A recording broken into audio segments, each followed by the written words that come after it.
Do you know which country is BYD's best overseas market?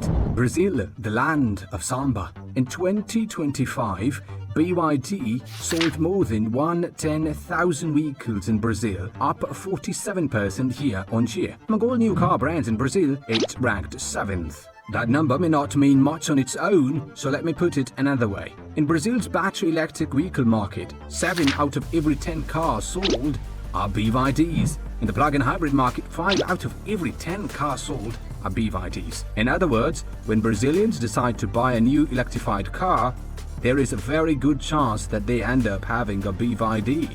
And this February, BYD's most affordable small car, the BYD Dolphin Mini, pulled off something remarkable. It sold more than 4,000 units. Now the next question is, how popular is it? In Brazil, registering a new car normally takes about 2 days. Now if you buy a BYD, you may have to wait for a full month. It's because there is plenty of customers who want to get their registration done. So when people say BYD helped ignite Brazil's EV market, it's not an exaggeration at all. In this country, which is 18,000 miles from China, Chinese cars were everywhere. BYD, Haval, Chery, and more. But here is this thing. 2 or 3 years ago, the name BYD was still unfamiliar to most Brazilians. Even many people in the industry were skeptical. They had their doubts. Now, Brazil is huge and sparsely populated in many areas and has very few charging stations, so it's really a challenging environment for EVs. My next question is, why did Brazil become BYD's largest overseas market? Not long ago, we visited dealerships in Brazil and spoke with several real BYD owners. Based on their stories, let's talk about how BYD managed to break through and expand so aggressively in Brazil. Before we talk about BYD, we first need to understand the basic character of Brazil's car market. On Brazilian streets, the brand you see most often is not Toyota, and it's not Volkswagen either, it's Fiat. We asked a Brazilian driver who owns a Fiat, why Brazilians like this car so much. His answer was simple and direct. Cheap, easy to find, and cheap to repair. Não, aqui ela tem uma penetração, vejo assim, o ponto principal, ela tem ainda carros com os valores acessíveis em si, né, uma boa capilaridade, mas uma grande rede, modelos assim constantes em lançamento e uma rede que permite manutenção, custos de manutenção muito mais baixos, né? Então, falo mesmo uma simples pneu. Why do Brazilians care so much about those things? To understand that, you have to look at the cost of driving in Brazil. Brazil's gasoline prices are not the most extreme in the world, but the real problems come from 2 sides at once: low income and the lack of alternatives. The Brazilian currency has weakened significantly, average salary is low, and public transportation is simply not good. And there is not enough trains or subways, buses are already crowded, so if you're commuting to work or traveling between cities, you might end up driving a car. Brazil also has an extensive highway network, which means people rely heavily on cars and fuel. Now that is the reason a large part of many people's monthly income goes straight into the fuel tank. And expensive fuel is only part of the problem. In Brazil, refueling can sometimes feel like a gamble. Some drivers have encountered fuel diluted with extra alcohol to cut costs. Others have found pumps that have been tampered with, so they paid for fuel but got less. And prices, they fluctuate constantly. Maybe today it's $0.94 and tomorrow it's $8. Now this sort of uncertainty makes driving even more stressful. So under what kind of pressure, how do Brazilians buy cars? Brazil has a very interesting car buying system called consortium, or a group auto purchase plan. Now, it's a very interesting plan. You'd be thrilled to hear about that. Let's see, I have $1,000 right now, and I want to buy a car. I know that this money is not enough to buy a car, but I need a car as soon as possible. So what to do? I join a group, and everyone contributes money into a common pool every month. Then through either a lottery draw or a bidding system, one member gets access to the pool funds. Maybe I'm lucky and I get the fund. There is no interest whatsoever, but I'd have to pay administrative fee. So it's way cheaper than traditional loan. In Brazil, this is an extremely common way to buy a car. Isso, tu vai pagando o valor mensal até tu ser contemplado do valor que tu gostaria. No caso, supondo que você precisa de 80 mil, né? Você vai pagando mensal esse valor. Quando você for contemplado, você recebe esse valor para utilizar como foi pretendido ali, e depois você vai pagando o restante do valor que falta, né? Conforme o tempo ali, estipulado, 2 ou 3 anos ali. Isn't that amazing? People taking care of each other. Established automakers like Fiat even have their own financial companies built around the system, and this also matches Brazilian consumer culture quite well. Brazil is famous for samba, barbecue, beaches, and the live for today spirit. People can't wait for long to save up a lot of cash to buy a car. The consortium system fits that mindset perfectly. So you can see what Brazilians are actually looking for in a car. They want durability, they want easy maintenance, and a way to handle the upfront cost without putting life on hold. This is the foundation of Brazilian market. People are practical, but they do not want to feel deprived. They want to save money, but they do not want to live badly. Now, that is the reason, even if EVs are growing so rapidly, Fiat and Volkswagen still hold the top 2 spots in sales thanks to their long-established flex fuel vehicles that can run on gasoline and ethanol. So the question is, in a market so deeply rooted in traditional fuel cars, how did BYD manage to carve out a path? To be honest, in 2022, BYD sold only 260 cars in Brazil. In 2023, the number was 17,000. Well, that was improvement. In 2024, it was 76,000. And in 2025, it surged to 110,000. Growth like that doesn't happen by luck. We interviewed one owner of a BYD Song Plus. He used to drive a Ford and had never considered an electric car for his new one, until he sat inside a BYD. The styling looked good, the cabin felt modern and high-tech, it was comfortable, and most importantly, it saved money. But saving money alone was not enough. BYD's real success in Brazil came from making localization part of its core strategy. First, it adopted to local conditions, and that brings us to Brazil's liquid gold. Flex fuel. This kind of fuel is popular in the Americas, especially in Brazil and the United States. Brazil is the world's largest producer of sugarcane, and ethanol can be made from sugarcane. For Brazil, that brings 3 major advantages. The raw material is domestic, so the country is less exposed to global oil price swings, and it is more environmentally friendly, and most importantly, it is cheaper. That is why, starting in the 1970s, the Brazilian government strongly promoted flex fuel vehicles through a series of supportive policies. Today, when you go to a gas station in Brazil, what you usually get is not pure gasoline, but fuel blended with at least 27% ethanol.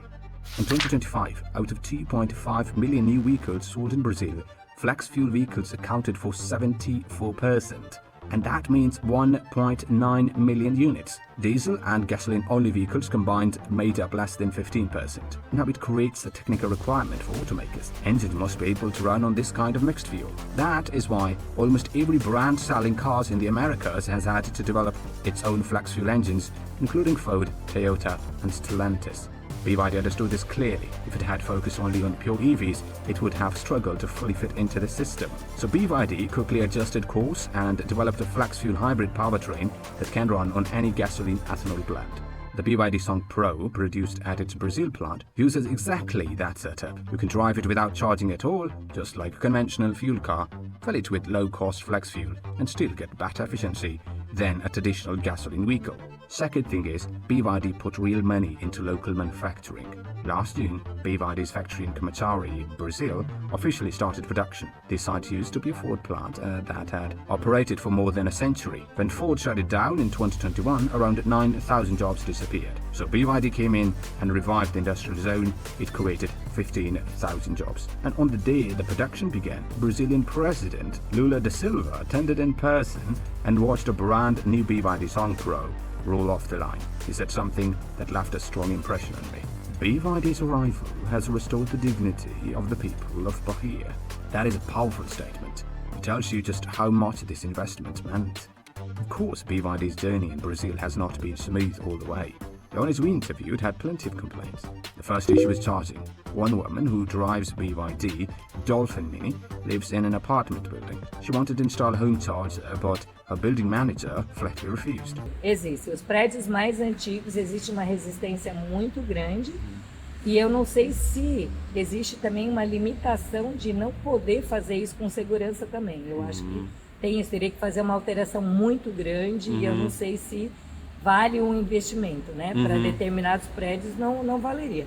Mas os prédios novos hoje, com certeza, já vêm com esse tipo de instalação e é o futuro e não tem como você fugir. That reflects the reality in Brazil today. By the end of 2025, the country had fewer than 17,000 charging units nationwide, which means each charger had to serve 36 vehicles on average. During holiday periods, waiting in line to charge can be painfully long. Companies like Shell have already started rolling out BYD charging stations on a larger scale. But for apartment residents, true charging convenience is still some distance away. The second complaint cuts even deeper: depreciation. One woman who owns a BYD Seal told us that she paid $50,000 for the car. Less than 2 years later, if she wants to sell it, she may not even get back half that amount. Em relação à revenda, isso aconteceu conosco mesmo. Ou quando a gente comprou o Seal, ele custava 300 mil. Em menos de um ano depois, a BYD estava vendendo ele por 250. Hoje, se eu quiser comprar um Seal novo, eu pago 250. E o meu tem 1 ano e meio.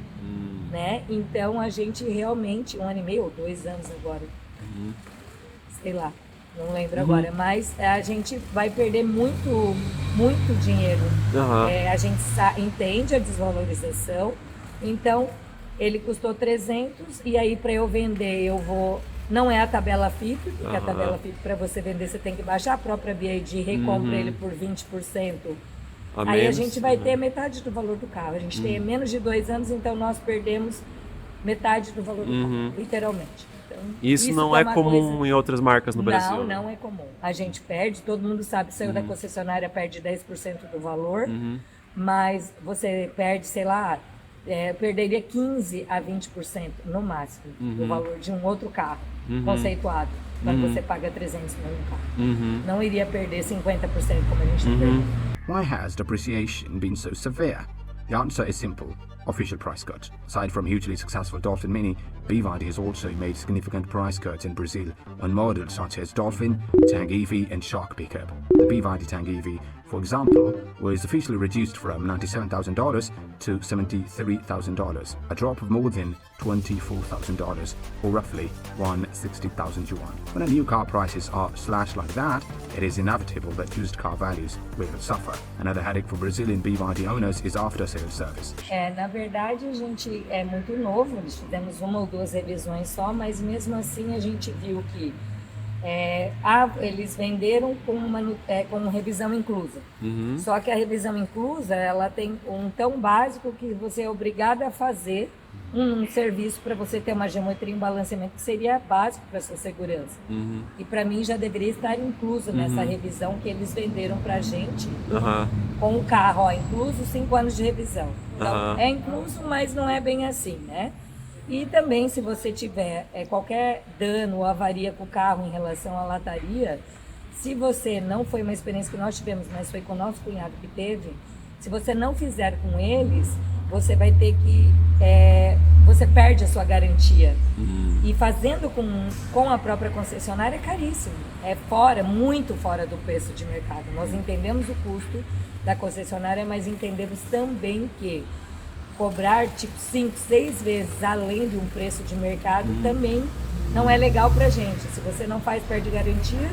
E se você deixar teu carro batido, você também não quer, né? Então fica complicado. So yes, the complaints are real and they hurt. Now what is interesting is, despite all these complaints, when we asked the owners whether they would choose BYD again, almost all of them said yes. Eu acho que a partir da BYD que se popularizou, a confiança veio, à tona, né? E hoje o pessoal sabe que a tecnologia é outra, né? Não, a gente gosta muito do carro em termos de tecnologia, segurança, maciez, robustez, muito conforto, né? A gente gosta muito, indica para todas as pessoas que nos perguntaram. After talking to these owners, I came to this conclusion that Brazilian attitude towards Chinese cars has already shifted from "can these cars really be trusted" to "these cars are actually great." From being seen as something unusual just a few years ago to becoming a mainstream choice today, Chinese brands have built their reputation in Brazil little by little, through product strength, localization and real consumer experience, even while being criticized along the way. The challenges are still there. Charging infrastructure remains insufficient, and owners who feel burned by price cuts and after-sales issues will need time to rebuild their confidence. But as the woman with Dolphin Mini told us, I think it's just a matter of time. Next year should be much better. And hearing that reminded me of one powerful image. The road outside BYD's factory in Brazil was officially renamed from Henry Ford Avenue to BYD Avenue. On one side, an old American automaker was retreating. On the other, a Chinese brand was putting down roots. The name of that road feels like a quiet witness to something bigger than cars. What is moving down that road is not just weaker, it's an industry, it's an era, it's a new kind of confidence.